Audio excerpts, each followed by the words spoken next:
नमस्कार। आने वाला समय में भारत के लिए क्या आर्थिक संकट है?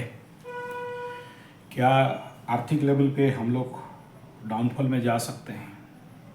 ये एक बड़ा यक्ष प्रश्न हो के वर्तमान समय में उभरा है। और जो भी सरकारी नीति है और जिस प्रकार अभी महंगाई चरम पे है, इस कंडीशन में जहाँ कहा जाता है डोंकी वे में बहुत सारे इंडियंस अमेरिका के अंदर घुस रहे हैं और अमेरिका में इंडियंस के विरुद्ध में या जो भी प्रवासी या जो भी बाहर से वहाँ पर हैं, ट्रम्प साहब भी उनको सब उनके ऊपर एक्शन या भगाने का ये सारा, और पहला नौकरी अमेरिकन्स को मिले, इस प्रकार का जो काम विचार चल रहा है। तो इस कंडीशन में वर्तमान भारतीय आर्थिक स्थिति जैसा है, और जब विगत दिनों में बहुत सारे बड़े बड़े शेयर वाले और पैसा इन्वेस्टर्स, भारत के बड़े बड़े धनी लोग, अमीर लोग जाके विदेश में सेटल्ड हो रहे हैं। कोई बड़ा क्रिकेटर जाके विदेश में रह रहा है, कोई स्विस बैंक में विगत 60-70 साल से पैसा लेके स्विस बैंक में रखे, और इस प्रकार के जितने सारे भारत के दुखद और आर्थिक स्थिति का दुर्बल करने वाला संवाद, न्यूज, समाचार बाजार में मिलते हैं। ऐसे कंडीशन में क्या आने वाला समय में भारत के लिए आर्थिक संकट है? दूसरा प्रश्न है, जैसे श्रीलंका का आर्थिक संकट भयंकर हुआ, ब्रेकआउट हुआ, पाकिस्तान आज हालत पस्त चल रहा है, जहाँ दूध का कीमत पेट्रोल से ज़्यादा है और जहाँ गधों का मांस बेचना पड़ रहा है पाकिस्तान को, कटोरा लेके भीख मांगना पड़ रहा है। ऐसे ही बांग्लादेश भी ब्रेकआउट हुआ, राजनीतिक उथल पुथल, और आज वहाँ भी मार्केट ब्रेकआउट हो रहा है, आर्थिक स्थिति वहाँ भी पस्त हो रहा है। और तो क्या भारत में भी ऐसा कुछ होगा? देखिए, भारत के पास सब हो के कुछ नहीं है, ऐसा कुछ लोगों का मत है। और भारत का पैसा विदेश में चले जाने के पीछे बड़ा रहस्य क्या है? भारत का जनधन माने man power, resource, human resource, Bharat का जितने भी राजनीति स्वाधीनता के बाद स्विस बैंक में पैसा चला गया। क्यों चला गया? नेता के माध्यम से गया, इसी देश का नेता लोग लेके रख दिए। ऐसे भारत के बहुत सारे रिसोर्स, बहुत सारे धन संपदा विदेशी लोग आके लूटने लगे। जैसे भोपाल गैस कांड हुआ, और उसमें भी इसी प्रकार का बड़ा सारा त्रासदी के बाद भारत का भयंकर नुकसान हुआ।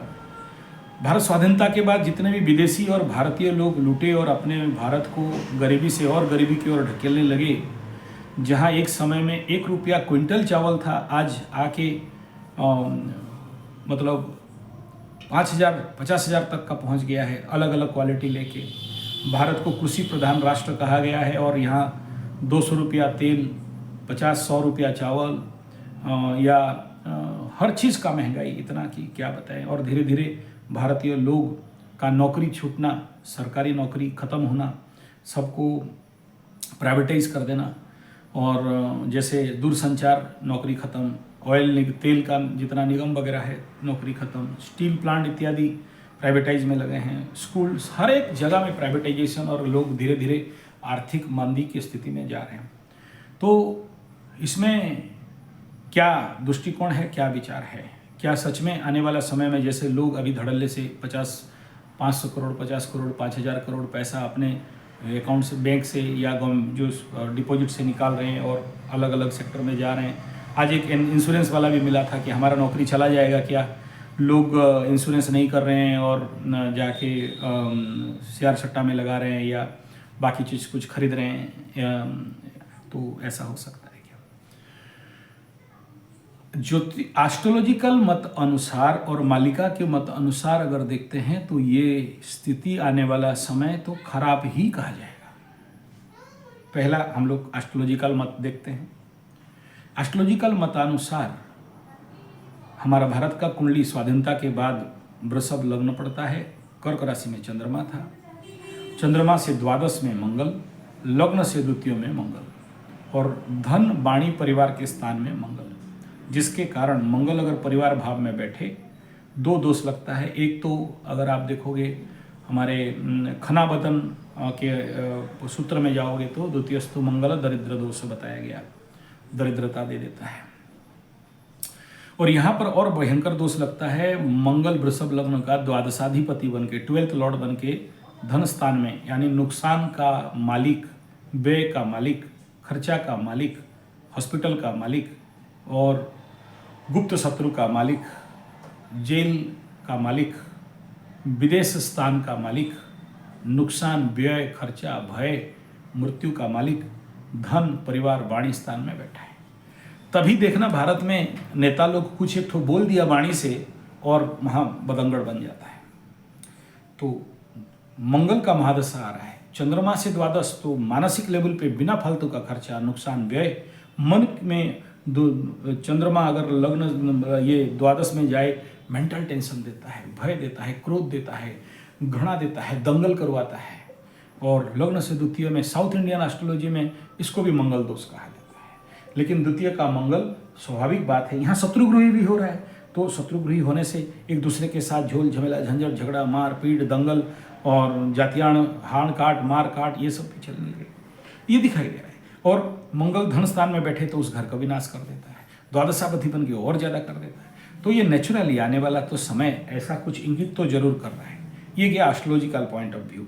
हाँ, ये जरूर कहेंगे कि इस कुंडली में अगर इसका कोई काउंटर कर रहा है क्या, तो एक बड़ा काउंटर यहाँ पर यह है कि गुरु बृहस्पति इस लग्न से छठा स्थान में भी बैठा हुआ है। तो सकट योग, एक बार ऊपर उठोगे, एक बार गिरोगे, एक बार फिर भारत ऊपर जाएगा, फिर गिरेगा। लेकिन इस मंगल को काउंटर करने के लिए गुरु का दृष्टि धन स्थान में होने के कारण फिर मंगल बैठे चाहे दंगल बैठे कोई प्रॉब्लम नहीं होता है। यानी आप रिसेशन में जाओगे, डाउन में जाओगे, फिर ग्रो कर जाओगे। एक ऐसा टाइम हो जाएगा जहां मनमोहन सिंह जैसे पीएम सब कुछ बेचने के कगार पे रहेगा, लेकिन किसी ना किसी कारणवशात फिर कोई दैवी शक्ति मिल जाएगा, आप आगे बढ़ जाओगे। यहाँ द्वादशाधिपति द्वितीय स्थान में आने के कारण दैवी प्रकोप दोष लगता है। तो जितना जितना हमारा देश में माता रानी का हम लोग पूजा पाठ जब तब यज्ञ हवन करेंगे उतना उतना बचेंगे। जैसे पाकिस्तान का चाइना का युद्ध हुआ तो उस समय बोलते हैं दतिया पीठ में माँ बगला का और धुमावती माता का पूजा हुआ तो चाइना अपने आप भाग गया। आज तक किसी को पता नहीं चला कि क्यों भागा, लोक कथा है, मैं नहीं कह रहा हूँ। तो यहाँ माता रानी का आशीर्वाद जितना ज़्यादा करेंगे उतना मिलेगा, और नहीं करेंगे तो यहाँ बेड़ा गर्क करता है। यानी जो भारत माता है, जिसके लिए आज लोग भारत माता की जय बोलना नहीं चाहते हैं कुछ संप्रदाय वाले, तो ये उनके लिए बहुत ज़्यादा विपद हो जाएगा। भारत में रह के अगर भारत माता का नहीं बोलते हो तो सीधा व्यय, क्षति, नुकसान, बम बम टाटा और टाटा बाय बाय हो जाओगे। ये बोलना पड़ेगा क्योंकि यहाँ वो प्रकोप दोष लग गया है। यहाँ जो बोलेंगे वो बच जाएंगे। यानी जो मातृशक्ति को सम्मान करेगा, भारत माता का फेवर में रहेगा, उनके लिए ठीक, नहीं करेगा तो उसका नाश हो जाएगा। ये एस्ट्रोलॉजिकली मैं कोई नाश कर देगा ऐसा नहीं बोल रहा हूँ। दूसरा ये है कि लग्न से तृतीय में शनि चल रहा है, तो ऐसे कंडीशन में लक्ष्मी योग भी बनता है, तो इसको भी काउंटर कर दे रहा है। तो इसीलिए जो लोग भी ये सोच रहे हो कि आने वाला समय में, बहुत सारे लोग ऐसे बता रहे हैं कि आर्थिक स्थिति डामाडोल हो सकता है और श्रीलंका, पाकिस्तान, बांग्लादेश जैसे हम लोगों का भी हालत हो जाएगा, हो भी जाएगा तो भी हम लोग काउंटर कर लेंगे। ये कंडीशन ये हमारे भारत की कुंडली में है। और उस समय जितने बड़े बड़े ज्योतिषी लोग उस समय को, निर्घंट को, उस लग्न में जो स्वाधीन भारत को, इंडिपेंडेंट को स्वीकार किए थे, यही उसका चमत्कार था। तो इसमें एक बहुत बड़ा सुरक्षा गुरु का है। जरूर गिरेंगे लेकिन फिर उठेंगे, डाउन होगा लेकिन फिर से रिकवरी हो जाएगा, और बड़ा तुरंत रिकवरी होगा, और चमत्कार रूप में किसी को समझ में भी नहीं आएगा कि रिकवरी हो रहा है बोल के।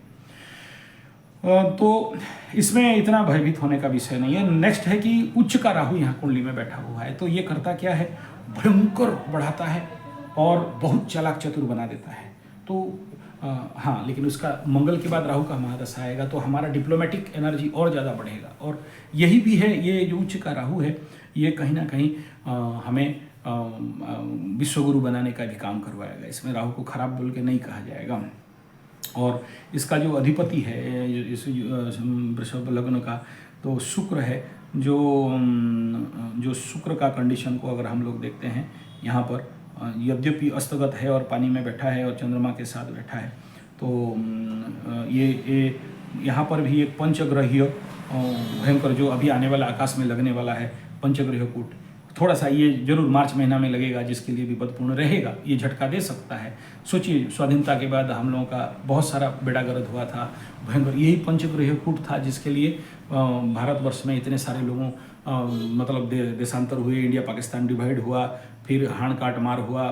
इसी का इम्पैक्ट उसके लॉन्ग टाइम पे उसके बाद जैसे जैसे पड़ने लगा, भारत पाकिस्तान डिवाइड हो गया। ये यहाँ पर जैसे पंचग्रह कूट यहाँ पर बना हुआ है, तो ये थोड़ा सा प्रॉब्लमेबल है, लेकिन गुरु हर दिशा से यहाँ पर रक्षा कर रहा है, ये एक पार्ट है। इसलिए इतना ज़्यादा भयभीत और डर होने का कोई विषय नहीं है, लेकिन ये डाउनफॉल होगा, ये भी दिख रहा है। लेकिन इस डाउनफॉल के बाद हम लोग जोरदार रिकवरी भी करेंगे, ये भी दिख रहा है। इसलिए उतना ज़्यादा वरीड और चिंतित होने का कोई विषय नहीं है। जहाँ पर मार्केट क्रैश कर रहा है और ये कर रहा है, देखो मार्केट के अंदर गुरु बृहस्पति स्वयं बैठे हैं, बाजार जो कालपुरुष कुंडली का बाजार है, तुला राशि को बोलते हैं, तो गुरु बैठे हुए हैं। तो गुरु वहाँ पर मार्केट वालों का तो स्थान हानि करे गुरु भी बोलेंगे, तो वहाँ जहाँ बैठेगा तो वहाँ का अगर कोई बदमाशी करता है, गुरु शांत रहेगा लेकिन उठ के सबको ठोक देगा। तो ये एक पॉजिटिव इम्पैक्ट यहाँ पर बड़ा सुपर रूप में दिखाई दे रहा है। तो इसलिए बहुत ज़्यादा वरीड होने का आवश्यकता तो नहीं है, लेकिन हाँ, इस समय आर्थिक मैनेजमेंट बहुत ज़रूरी है, बहुत सोच समझ के मैनेजमेंट करना भारत के लिए ये बहुत ज़रूरी है। और गुरु का दृष्टि है, इसलिए यहाँ पर कोई भयभीत होने वाला विषय दिख नहीं रहा है। और ये जरूरी, हाँ, ये मैं ज़रूर कहूँगा कि मालिका शास्त्र को अगर देखते हैं तो मालिका शास्त्र के अनुसार आने वाला समय आर्थिक रूप में विभिन्न लोगों को खाना नहीं मिलेगा। आप संजय जी 75 टेस्ट एस्ट्रोथेरेपी चैनल में जाएंगे, हर दिन मैं मालिका पाठ करके वहाँ बताता हूँ, उड़िया मालिका को हिंदी में कन्वर्ट करके बता रहा हूँ। तो आप वहाँ देख सकते हो कि आने वाला समय जरूर खाना नहीं मिलेगा, पानी नहीं मिलेगा, लोगों के पास पैसा नहीं मिलेगा, इस प्रकार का समस्या होगा। और जो ग्लोबल वार्मिंग भी दिखाई दे रहा है, वहाँ भी इस प्रकार का समस्याएं दिखाई देंगे। लेकिन मालिका में भी बताया गया है और एस्ट्रोलॉजिकली दिख भी रहा है कि हम लोग फिर से रिकवरी करेंगे, डरने का कोई बहुत ज़्यादा पैनिक होने का बात नहीं है। ये टाइम डाउनफॉल का है। और इस समय अगर वृषभ लग्न को देखते हैं तो इस समय अगला 3 महीना तक मंगल चलेगा, 3 महीना तक इकोनॉमिकल रिसेस दिखाई देगा, उसके बाद फिर से आप देखोगे कुछ हालत सुधर जाएंगे। धन्यवाद, नमस्कार।